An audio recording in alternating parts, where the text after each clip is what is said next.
Very basic control mage matchup here, Syndra versus Victor. It's a scaling game this time around. This is what happens with the Sivir Zeri handshake that we do have, and we will see a lot. So settle in for the next 2 weeks before we hit 13.2, because there's going to be a lot of this.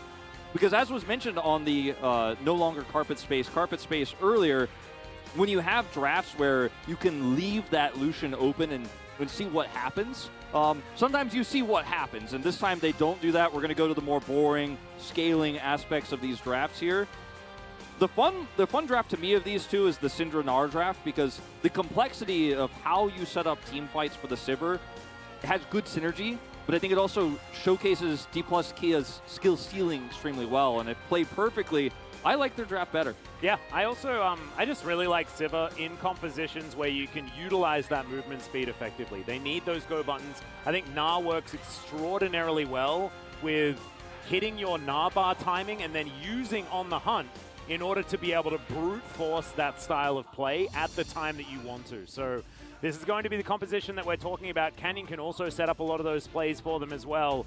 So a lot of rundown potential here for this squad. Plus, Yuumi Lee Sin is another combination in the mid game that can be very, very dangerous to deal with. Very annoying for sure. I think Krako's got a very difficult job ahead of him this game to manage both lanes. Exactly right. But here we are, onto the Rift for game number 2.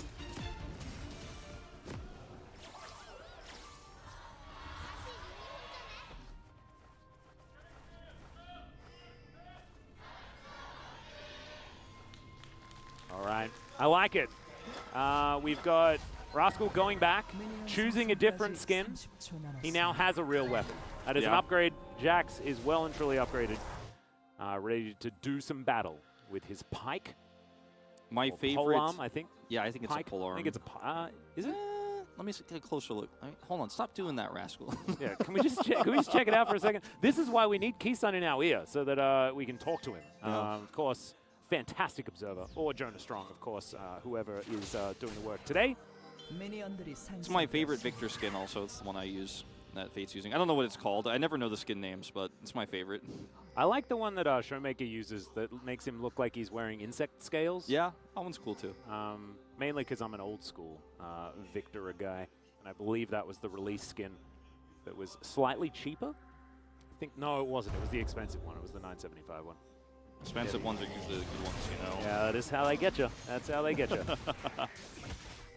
As Canyon going to be starting on his Raptor camp, and we'll see how this laning phase is going to go. Whether Showmaker can once again have the level of power in lane as he did last time around. Of course, a little bit more difficult to do in this particular matchup because Victor can kind of hold his own against the Syndra. Yeah, you can, of course, with the new jungle pets, clear those Raptors very quickly. The pet will AoE, so much nicer start here for Canyon than you would normally have, so we can clear those, go into the Krugs, which are also kind of nerfed in terms of how long it takes to clear them. Just gonna have a nice start here. And Showmaker's Syndra, this is 2021 Showmaker here, 19-8, was the good first pick, blue side, like blind pick. Everyone was picking Syndra for so long in 2021 spring. It was kind of boring there for a while, but then she disappeared for a while, and we're glad she's back. At least I am. Yeah, I'm glad she's back as well. Slight update as well with how she works. No longer just upgrading when you get spells to max rank. It's all about getting them splinters working. We'll see how that one is going to go. As Fate not going to get stunned, but still has to use the flash. So Canyon, successful gank straight out the gate here, 2.5 minutes. Yep, no commitment from Showmaker or Canyon and Summoners. Just the scatter attempt alone forces him to flash. He dies 100% if he gets caught by that, then gets queued by Canyon. Ooh, Deft able to spell shield a bit of the incoming danger. As Beryl with his life just a little bit. Heal is going to be thrown out here. Flash forward from Beryl. Man, they are playing some aggressive League of Legends here towards the bottom side, but it's going to bite him in the backside. Beryl goes down. First blood goes to Kellen. It's such a Beryl move right there. You can see the blood in the water. He's like, I can pull this off. We have the ignite. Oh, Canyon. Oh, this is Canyon. rough. He read him like a book. And Croco's like, okay, never mind, I'm getting out. The cat is going to dive after them, and that's going to mean the escape route has been put in place. But man, does Canyon just have like he's black got map sheep wall? hacks, Black sheep wall? Is that what's happening here? Yeah, he's got map hacks. He knows what's going on. He's just got such a great game sense. And when you're trying to play around top side like this, after you make a bottom side play like that, where, you know, Barrel dies, you've got to get something cross map. You're trying to set up things on both sides of the rift, but you know, it's pretty easy for Canyon to figure out there's a high possibility of this. He's there to punish, forces the gank to fail, and still a significant CS lead for Rascal this time around, having a much better time in this lane than he did in the previous game.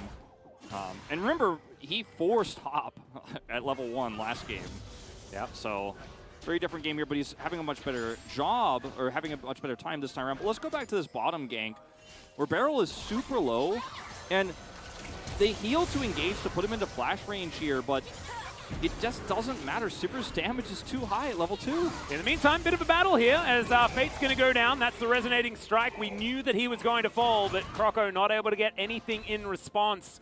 And this game, last time around, DRX were able to get that first blood, start off on a decent footing.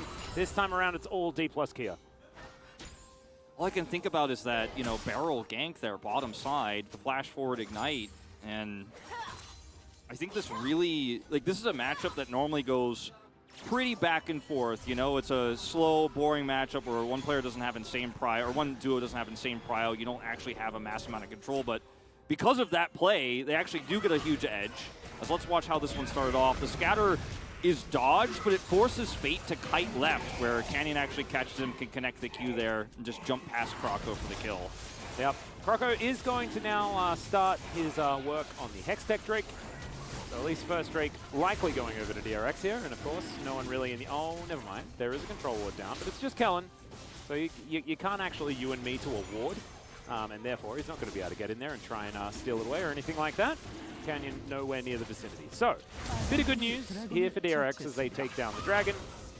But that is, I mean, we're clutching at straws when it comes to DRX good news here in game number 2. Yeah, it has been, I think, really just about Rascal, and we haven't panned up to the top lane too much, but as 6 is hit for Kana, this lane can change quite significantly. You can see it on the minimap how it has changed, where the position of the wave is, but at least Rascal has taken a pretty nice edge up there in the top side, and that's one of your big win conditions later on with this Victor comp, where you have the scaling with Zeri Victor, but you also have the ability to threaten team fights on your terms despite the good engages, if that Jax can side lane and put the threat on those inner turrets and inhibitors when we get to the late game. Got a lot of win conditions, but so far it's been pretty smooth sailing here for Dom1, or rather D+. Yeah. I'm going to get fired. Yeah, Nar is going to get avoided. It's all right. I'll be in your corner trying to defend if indeed that does come to pass, Wolf, because I've been struggling with it as well. Like, I was feeling really good about it at the beginning. I'm like, wow, I really haven't made any mistakes. And then it was like just a chain of them. Yeah. Once you get confident, that's when you slip. Yeah. But what I was feeling really self-conscious about it, and then Valdez just like straight deadpan just makes the mistake and doesn't even notice on the no carpet space, and so it made me feel a little bit better about the situation. But I think I've been doing the same thing the entire time, because I don't remember making a mistake, but I think I just say it wrong now because I'm so used to it. That's the scary part. Yeah. I think it's a play-by-play problem, because we don't have a lot of filter between our brain and our mouth, so we don't do a lot of thinking before we say stuff. You don't have a lot of time. You got to talk really fast. Yeah, that's hard. Kind of it. Anyway, excuses. We are going to do better in the future. Yeah. It does see the back here as Showmaker goes home. G-Sun's going to have to impose a Chun-On fine. Like, we have to pay 1,000 won every time we mess it up. Yep. That's exactly how we'll start stacking it up. Rascal's going to respect the Gnar this time. Didn't take a very bad trade before. Like, Kana's not able to chunk him down. So remember last time around this time of the game, Kana was able to get a solo kill with this wave. Won't be the case this time, but he's going to look for the Demolish proc on the turret. Yep. Rascal says no. Yeah, the hop to answer the counter-strike, and that means that there is a decent sort of way of playing around Jax in what can be a very difficult time against this guy. Well, you can see, things not going quite as badly in the lanes for DRX. I feel like everything else has gone wrong this time around, outside of just laning phase becoming a huge issue. We'll see whether they can leverage that in order to make things better for themselves. Yeah, I mean, Duckdom has a significant, it's not massive, but significant CS lead. So, you know, despite dying, or Barrel dying, despite losing the support here, the lane is still going just fine, and Zeri is still at the normal place you'd want to be. Gotta be careful about doing this again, though. Yep, there's the heal. Ghost is being popped as well from Deft. So doesn't land the Boomerang Blade. There's now Canyon coming on in, looking to start Shelly off one more time, but back down here towards the bottom side. Got to see whether any more action is going to come through. Prowling Projectile mitigated by the shield. Yeah, this is just locking down the 2v2 so they can try to hold this Herald as much as possible. Kana has Prio topside, pushing Rascal back. Croco comes over here, but they have mid Prio too. This is risky from Croco, just wants to go for the smite. Kicked away. There's the kick. Smite does come through, but it's a little bit early. The smite comes in. Oh, Canyon not able to poke her in the eye, unfortunately. So that is going to be Croco returning the favor from game one. Yeah, I think that's what he was thinking, is just I'm going to smite poke. Okay, oh, barrel. Oh, yeah, there it is. But Doctom's here with the answer, trying to get aggressive. Kellen has to use the exhaust here, and things are getting real dangerous, and this is where the real danger comes in. Showmaker coming down towards this bottom side. Gets the flash out of Doctom. You see that orb, and you flash. Oh, yeah. Might not have seen the Syndra before that. I think they probably did with that control ward, but when you see that orb, you flash, no questions asked. Doctom gets out of dodge. But that's huge, actually, that Croco steals away the Rift Herald here. That's a lot of gold they can pick up here. Could change the way this top lane is going to go potentially here, or actually drop it mid. It's got a lot of options here, but either way, just a missed eye poke there from Canyon with the early smite, and Croco steals it away. Yeah, I actually think it could be really impactful, because a lot of the reason why things went wrong for DRX was that, oh, okay, getting rid of a minion wave as best we can. Croco's going to come on over, and this may actually help delay some sort of Rift Herald placement. Yeah, it's definitely not going to allow this one to go over for free. And obviously, Canyon knows Croco doesn't have ult for a little bit longer here, so they can make this play pretty safely. As still Def losing a little bit of CS bottom side here. Yeah, it's actually really good play from Doctom as far as making sure he keeps those CS numbers up despite the early death for Beryl. Things otherwise in the lane definitely going well. Teleports come through back towards his top side. Rascal comes on in. Doesn't quite finish off his Divine Thunder just yet. He does not want Kana to get these demolishes. He does not want him to get that plate. He's going to get it anyways, I think. As well, I guess we'll never know. So let's watch this. So this is early game, right? So smite down to 300. I think he was hoping he was going to get the eye, and Shirley turns. Yeah, Shelly just turned around, turns. man. Sometimes she just does that to you. Because you know, as Canyon in this case, you should get the eye poke because Croco's so far away. But he just, unfortunately, isn't able to get it. It's going to be mid-plates here for Fate. Yeah. If her eye had been opened in the right direction, it would have been just smite, eye poke, and she would have died. So, sad stuff, but still, great work there from Croco to make sure that he capitalizes effectively. DRX now moving in. Try and get some stealing done. Canyon over here does have his cat available as Deft avoids the extendo beam. And Doctom and Beryl have done such a great job of controlling this bottom 2v2, and Croco hasn't been needed so much that he's been able to stack up a lot of extra farm. They have a lot of ward control here that Fate's been maintaining. 2 control wards now, in fact, in the river. So they feel pretty good with Croco's ult coming back up here, Smite coming back up, to start this Drake up and look for a great turn with Maokai. Sonic Wave doesn't quite find the mark. Deft here as well on the hunt at the ready. Collapse is coming through. Rascal, no teleport available, but isn't showing on the map. He could theoretically be walking down. Nature's Grasp comes in, but once again, it's a little bit early. Deft has the spell shield, but it is going to make sure that they guarantee the Drake. Can they survive the fight, though, as Doctom throws through the ultimate? He's going down so incredibly low, though. The flash comes in from Deft, and the exhaust is there to confirm the kill. Now Croco is fighting against Canyon, flashes the wall very, very nicely to keep himself alive, or at least for now. Showmaker not going to be able to quite find it. And DKplus Kia able to find themselves yet another fight win. Another fight win. The objective goes DRX's way, and they were spreading a lot of, or very little butter over a lot of bread there, DRX, and trying to hold this down, using the Maokai ultimate, then using the gravity field from Fate to try to lock down anyone from DKplus Kia who chases through the choke point. Unfortunately, just a little bit too mobile there. They do end up getting through and grab that kill onto Doctom. But the angle here for the root for Maokai also not amazing. Canyon slips through, and that's part of why he gets this taxi through. Decides to go for Beryl here, has to flash out. Doctom just left all on his lonesome. Cool idea here in terms of the heist for DRX. Ult with Maokai, put that gravity field down. Meanwhile, all right, Counter-Strike does manage to get the stun here as the wall-up comes in. Kana has to throw through the ultimate just for defense, and Canyon comes on in a little bit late. Does secure the cannon, however, so no -1s in the chat That's +1 right there. +1 indeed. This is a very close game. I mean, Yeah. in a lot of ways. DRX down 1,000 gold, but having that objective lead going into Mountain Soul for their Zeri, it's already so difficult to kill with so much peel here in this comp. It's a scary prospect, and DPlus Kia are going to need to start winning some team fights soon. Yeah, it's about how or these objectives, rather. how these compositions also function in the later stages of the game. I do feel like there is a lot of power for DRX once they do get to that point. We're already seeing that Doctom has found a couple of these angles, but just doesn't quite have the damage just yet to really capitalize on it. We know kind of what's going to happen when eventually that critical mass is hit and that Zeri moment gets certified. Yeah, because both of the real team fight wins here for DPlus Kia were kind of very even here. And also we have this new graphic that shows you exactly where the gold went. LCK upgrading this year. I know. But both of the fight wins for DPlus Kia were kind of punishes rather than I'm in control, I've set this up, we're going to take this objective, we're going to control it. So I'd like to see DPlus Kia try to get a little bit more setup on these objectives. Look at the vision around Drake right now. Bottom side of the map is completely covered. There's a ward where Canyon is as well. So a lot of the movements here for DPlus Kia are seen by DRX, which allows them to react appropriately. Rascal just going to sit this Narbar out. Yep. And even on farm now, as Wallop does come through, Crush going to get him out of the way there. As the house has a decent hitbox on it, doesn't it? It certainly does. As Canyon's going to try this one yet again. This time he brings his cat with him, which I think is just a great thing to do. Just if in doubt, bring your cat with you. It'll make you feel better. Doctom pushing this turret bottom side all the while, so DRX want to slow this down while Zeri gets some extra gold.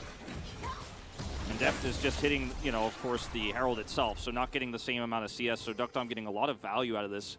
I don't think he'll quite get the entirety of the turret, but he got it very low. He did indeed. No plates to worry about. He's gonna get it. Yeah, it's just being able to get down here, take down this turret. That is going to be their first of the game, and in fact, first Brick going over to the Zeri. That is really big. I think the DRX making some great macro calls in this game. Yeah. There's Counter-Strike just to make sure that no shenanigans come through from the Gnar. Deft at a pretty good point when it comes to being able to hoover up these waves, as Siva loves to do as the game goes on longer and longer. Just with Kraken Slayer for now, but looking to grab that next item as soon as he possibly can. And even with a small lead here for DPlus Kia, without a 2 Drake advantage right now, even if they take this next one, there's no way to kind of lock the door on this area and say, all right, I'm going to shut you down right here. This is where we're going to start to take control of the map. They can win a very strong team fight here and a decisive one that'll give them a huge edge across the map, but you need to make sure that setup is there. Kraken Slayer is up, obviously, for Sivir. She spikes a little bit earlier when we get to these third Drake fights where it's just that Kraken Slayer versus the Immortal Shield Bow, but it's all about the setup, right? Because if Zeri can shoot a lot for a long time, she will get more value, right? Yeah. The longer fight is hers, especially when you have a Victor versus the Syndra that's a little bit more engage-based. Yeah. Although, Siva no slouch in the DPS department either, so eyes are going to be on both of these critical AD carries in these scenarios. I think that, Zeri has certainly been a little bit more of an issue in more recent games, but still, not going to sleep on the Siva factor. Orbs being thrown through, because I like the butterflies in the orbs on this skin. Yeah, Bit of a cool. fan, not going to lie. Yeah. But DRX getting pushed away. Boomerang Blade not going to get quite as much value as it looked like it was going to there onto Fate. Still, absolutely no worries. Rascal going to have to leap strike, get himself out of the way. They wanted a control ward in there, but it is going to be immediately removed. As we're fighting towards the very first Mountain Drake of the game. Okay, Fate's coming down. His positioning is really good here. No one's threatening him at the moment. Gotta be careful about Scatter. Yeah, decent stun. And you can see what happens once one of those CCs does connect. Prowling Projectile comes down. Possibly the final chapter is going to be used. The go button could be pressed there by Deft as well. As the Rift Herald does come through. That is going to buy a lot of space here. I really like it from DPlus Kia. They are forcing DRX through the do-si-do on their terms. They're going to be able to get the charge. That is going to guarantee vision control of this river as well, because this mid lane is now very long for DRX. Fate going to back here and TP back in if they're going to actually commit to the Dragon. And I think they will. This is a really tense moment because they're not set up anymore for a great Maokai ult. In fact, I think they're just going to let this one go. Fate TP's bottom side, though, and they're trying to push this bot wave out. They're not trying to position for the Drake on the actual river itself, but instead around the map, trying to pull DKplus Kia down to answer that wave. And as a result, have wrestled back control. Croco's now in a position where he can use that Maokai ult for zoning. Yeah. Croco got the evolution to Blaziken there, I believe, as well. Definitely very, very good. Might have been Charizard, but it felt third generation to me. Yeah. As, okay. DKplus Kia, can they get themselves the steal? They want to do so to avoid the soul point that will be available here. Could potentially just go for a fight instead, as now Croco getting a bunch of this help back. There's the Nature's Grasp. Now he's just looking for depth. Dives towards him. That's going to be the secure of the dragon for DKplus Kia, and it's a disaster in its entirety for DRX. Oh my goodness, it couldn't have gone more wrong, as the Q does miss there from Canyon, but he's got a safeguard. The skate over the wall. Is the Q going to connect? No. But Doctarm is on the wrong side of the planet. Now, Deft is going to come on in. I guess no one really wants to try and tango with this Zeri, who's now underneath the turret. Deft does eventually take it down. And as this that time, was not it for DRX. This time, DKplus Kia are going to have their cake and eat it. Is trying to dive through here and actually force this fight so deep into the backline onto Deft with the knock-up there from Lulu is so aggressive that everybody is trapped here. You're dealing with Syndra, you're dealing with Meganar, and you've just walked right into all the CC. You need to carefully position around because you've decided now's the time we're going to dive the AD carry, and the result is disastrous. DKplus Kia walk away with Dragon and a massive team fight win. So much money for Deft. 4 kills now in his pocket, and this game was close until this moment. Now DKplus Kia have really pulled ahead. Yeah, and I was focusing a lot on the Drake in that last fight, but kind of getting over that wall, narring everyone in, really just put a big stopper on what DRX wanted to do. So once again, Kanna's Gnar is just really good. And you can understand why they're putting so much priority on it. Of course, Kanna has been a real mastery player. We used to, I think we began talking about mastery players when the likes of Crown was still playing here in the LCK back in years like 2017 with his Malzahar and stuff like that. But he's the type of player that really latches on and plays extraordinarily well on a few picks at any one time. But those picks are really, really good. It used to be like Lucian and Graves and stuff like that. But this Gnar has always been sort of in his wheelhouse. Yeah. But it's looking like it is starting to move up to #1 here after today, and it certainly is based on the stats that we have for 2023. And okay, well, I've got he's not alone. Kanna twice, Yeah. unless Cat and Elise are coming down. just barely breezed past him there. As the final chapter comes in, they know that he cannot move, gets kicked back, and there's the Gnar into the wall. A very dead Jax that was just trying to split push, and then a blind dude with a cat came into his lane. The grasping at straws for DRX in the series is very, very strong. As TP is going to be committed to, they can't actually cross-map this. Showmaker can buy unlimited time, clears the wave. Yeah. And now, I mean, as DRX, you've lost control of the bottom side lane. I mean, Sivir is just going to go over there and lap up the turret gold. And like when you look at how this comp functions as DRX, it is basically a long-term, longer fight Victor Zeri comp. But when you try to force dive, like we saw on the Deft, it can backfire because there's so much peel. When you try to force side lane engages, we talked about how great Jax is in the side lane. Okay, try to kill the Gnar, try to get on top of him, but he kites you, gets his speed up, and then you take so long. Like Canyon has enough time with the speed boost from Yuumi to come in here and take you out. Narbar's done, easy peasy cleanup. And this is just, unfortunately, desperation and a small macro mistake from Rascal, thinking he had enough space to pull this off, but in the 1v1 was going to struggle, but in a 1v3, no chance. Absolutely. And I even think that Rascal might have been able to make something happen in the 1v1 if it was just them left alone and kind of didn't want to leave. Like, maybe there's a chance there, but even the cross map afterwards doesn't work. And oftentimes when you're playing these 1-3-1 style of compositions, even if the top laner dies in the split, you then are able to leverage that to get something cross map. But that also just did not happen because Kanna still had the teleport available, could get up there to defend not only the top outer turret, but Showmaker as well. And Syndra's wave clear, you know, it's just so easy to wipe those minions off the map and say, you can't dive this anymore. There's no minions here. It's not going to happen. and kind of gives his teleport kind of in response. Like, yeah, you saved me, I'll save you in a lot of ways. Like, my team saved me, and I'm going to make sure that Syndra's okay topside, Showmaker's fine, and now he's just back in the bot lane, pushing again. That turret's down. And this suddenly feels like a game where Damwon is in complete control. Instead of punishing DRX's setups, now DRX can't even set up on these objectives. Not a chance. So now, DKplus here on a bit of a push in the mid lane. Canna splitting on the bottom side. Showmaker doing the same, top side of the map. Shadow Flame is done here. Feels like a lot of these item spikes are coming in a little bit too late for DRX. Showmaker now holding down the fort. Was presenting a bit of a target for himself as DRX just desperate to try and find a team fight that's going to work out. Def maybe out of position. Chaos Storm comes in. Feeling like maybe that was the option, but now Canyon lands that Q and thinks about going for his own battle. Rascal's going to teleport into the mid lane.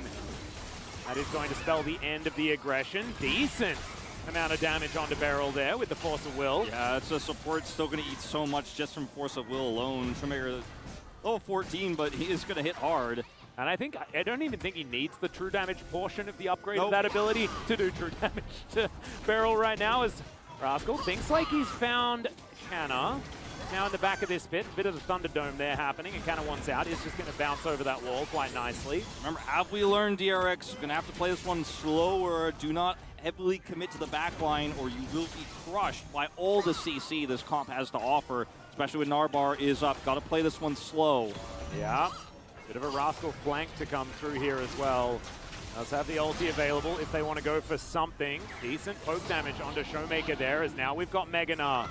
DKplus here, it's time to go for a bit of a battle, and once again, it's kind of just looking for that angle, looking for that approach. Should just let this time out, play it slow, pull the Drake back. Rascal tracks it, knows where the Narbar is, maybe look for a turn here. Yeah.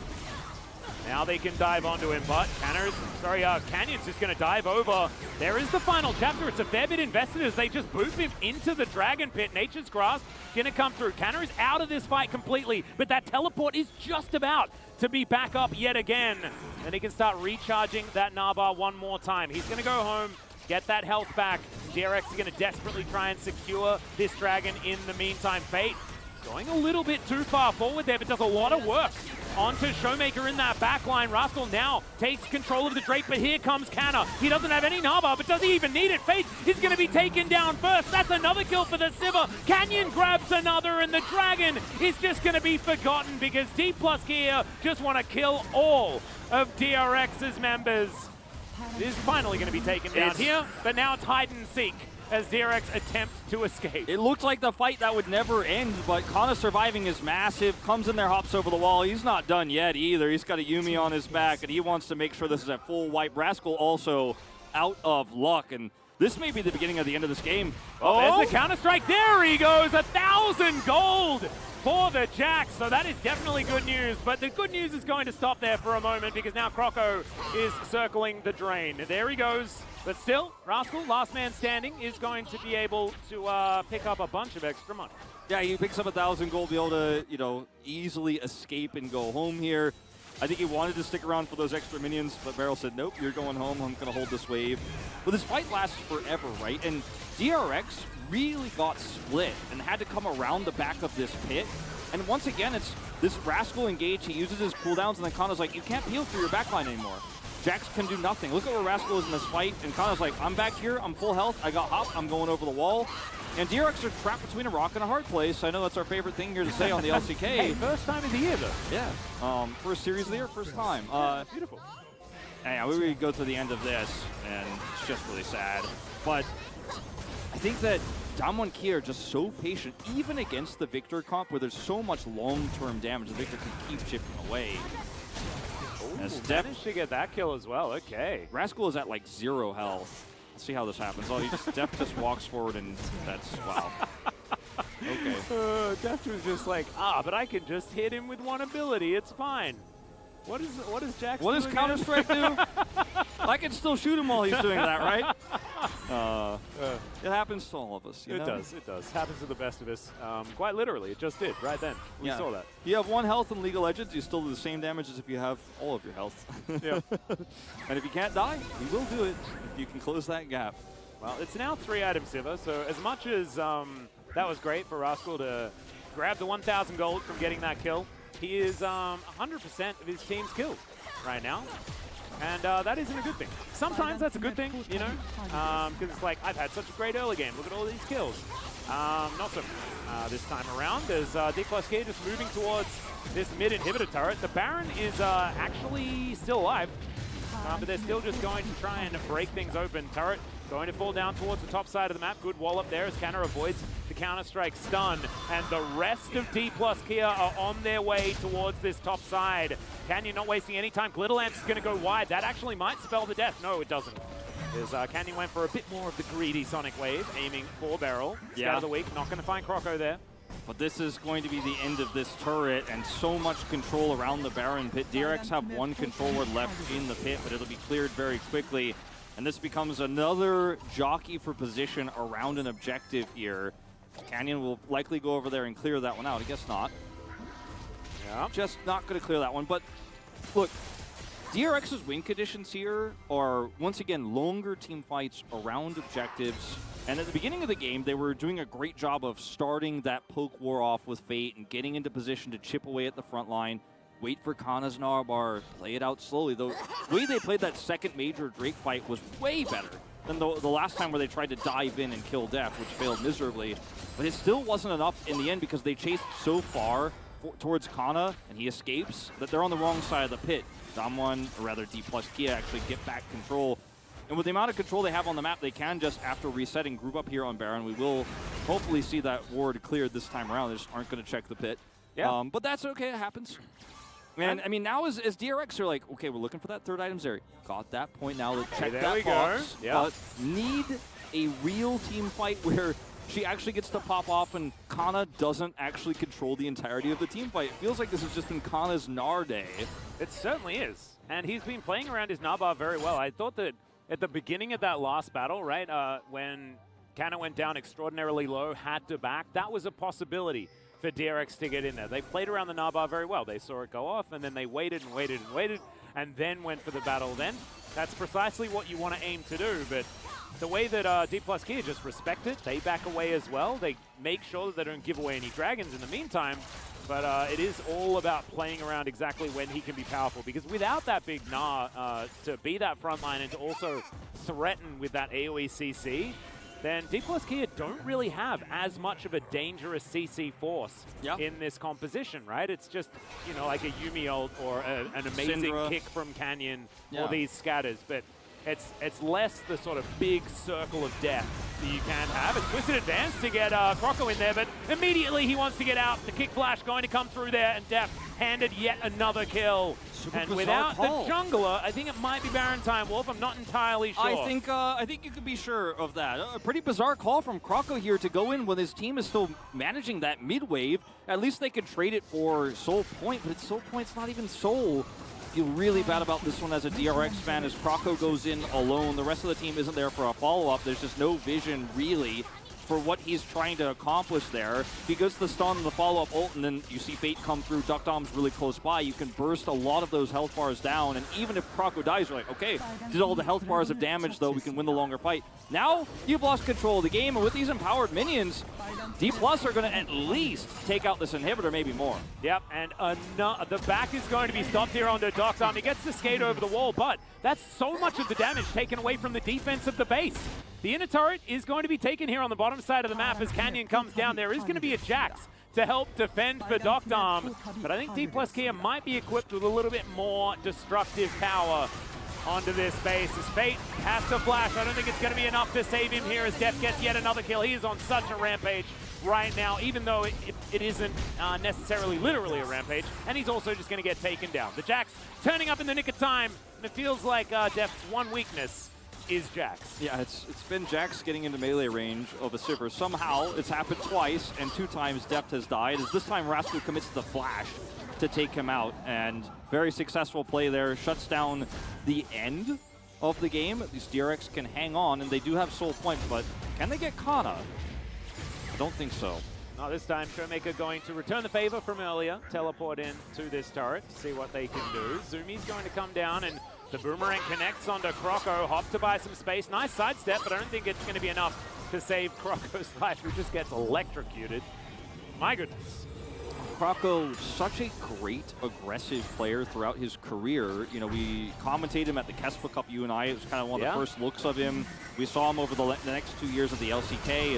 Is just going to be a replay of Fate getting taken out. You can see Def get flashed on when Jax appears.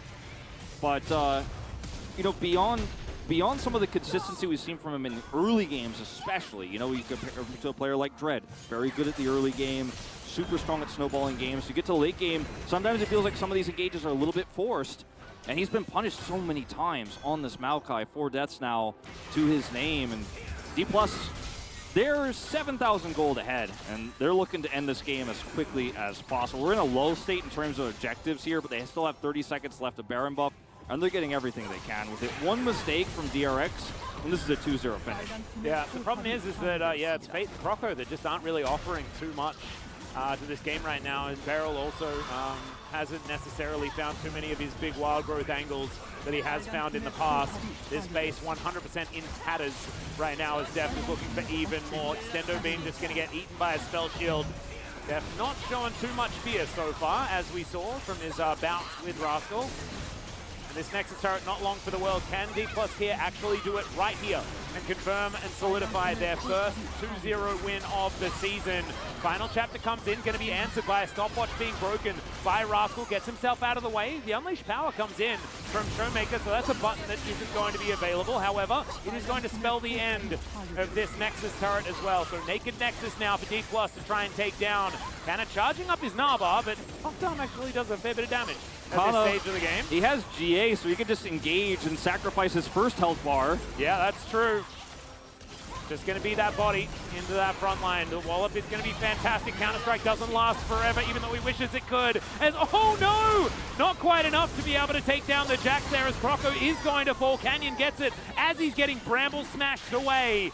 DPlus here just trying to get as many of the extra kills as they can. Just like, check those inhibitor timers. I've been here before. All right, I can tell you, we still got like 4 minutes. We got 4 minutes, Wolf. I think we're going to be fine. Although they haven't done very much damage to this Nexus right now. As, oh, Sonic Wave going to miss, but the Scat of the Week is pretty good, Rascal. The one dangerous thing in Def's mind right now as Boomerang Blade comes in, but Showmaker this time the Unleashed Power is going to come back up again and isn't going to be mitigated by the Jax. And finally, the Nexus will go down. DPlus Kia, 2-0 victory in the first match of the LCK for Spring 2023. Really clean stuff from DPlus Kia.